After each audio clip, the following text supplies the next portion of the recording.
दर्शक श्रोताहरू, भुन्टी सिरियलले पनि अझै उग्र रूप लिने भएको छ साथीहरू। हो साथीहरू, अब भुन्टी सिरियल पनि भावपूर्ण र एकदम रोचकका साथ अघि बढ्ने दृश्य हामी दर्शक श्रोताहरूले अनुमान लगाउन सक्छौँ। हो साथीहरू, अब यता जेरी र भूपेन्द्र मिलेर भुन्टीलाई सिद्ध्याउने योजना बनाइरहेको कुरा बाहिर यानि कि ढोका बाहिर सबै यथार्थ कुरा सुनेर यता भिडियो रेकर्ड गरेर यता यानि कि भुन्टीको रूपमा उभिएकी सुकुमायाले पूर्ण प्रमाण भेटेकी छिन्। अब भने भुन्टी एकदमै बलियो हतियार भेटेपछि यानि कि प्रमाण भेटेकी छिन्। यति बेला अब भूपेन्द्रले आफै खनेको खाल्डोमा स्वयं आफै फस्नी भएका छन् भने अब जेरी पनि उम्कन पक्कै पनि सक्ने छैनन् कुनै पनि अवस्थामा।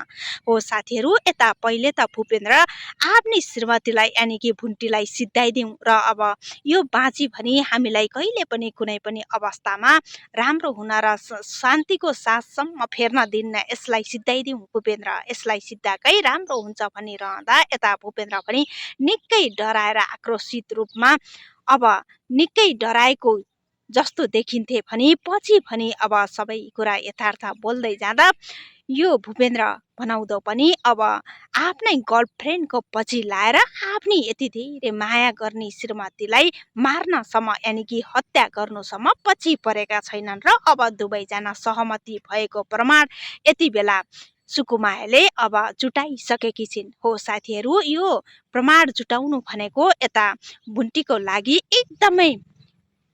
एकदमै शक्तिशाली यानि कि भुन्टी एकदमै शक्तिशाली बन्नु हो साथीहरू। अब यसै पनि अब भुन्टीले यो केस जित्नेवाला पक्की देखिन्छ साथीहरू। अब आफूले खनेको खाल्टामा यति बेला जेरी लगायत भूपेन्द्र पनि फस्नी भएका छन् भने अब पक्कै पनि जेल जाने तयारीमा भूपेन्द्र र जेरी बस्नुपर्ने अवस्था देखिएको छ साथीहरू। यता श्रेयाले पनि अब भुन्टीलाई यस घरबाट यानि कि निकाल्दिउँ भनेर यस्तै सपना देखेका र अब भुन्टीले पनि अब लाल पूर्जा हातमा लिएर मेरो भइसक्यो भनेर यानि कि अब तिमीहरू निस्किने हौ भनेर यस्तै कुराहरू गरेको भने गत साता हामीले देखेका थियौँ। हो साथीहरू, अब भुन्टीले यो केस पनि लम्बिएको छ साथीहरू। यता भूपेन्द्र अदालत पुगेका भूपेन्द्रले अब भुन्टीलाई कुनै पनि अवस्थामा आफूले पाउने यानि कि भुन्टीलाई दिन पाउने हक अधिकार र सम्पत्ति दिन नमानेपछि यो केस पनि लम्बिएको छ।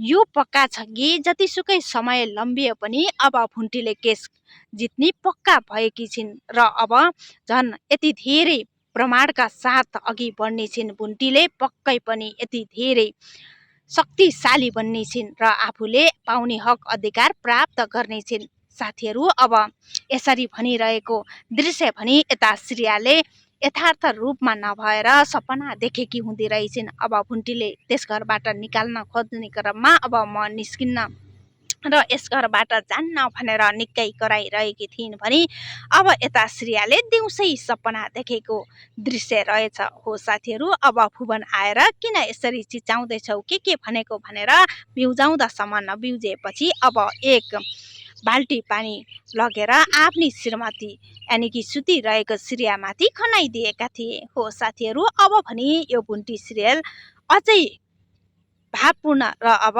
रोचकका साथ अघि बढ्ने पक्का देखिएको छ साथीहरू। अब आउने गत साता यानि कि अब आउने भुन्टी भागले पनि कस्तो मोड लेला त यो हेर्नका लागि पनि नयाँ आउने भुन्टी भागको प्रतीक्षा गर्नुपर्ने हुन्छ। हामीले ल्याएका यस्तै रिभ्यू भिडियो हजुरहरूलाई यदि मनपर्छ भने हाम्रो यस च्यानललाई सब्सक्राइब पनि गर्न नभुल्नुहोला है त।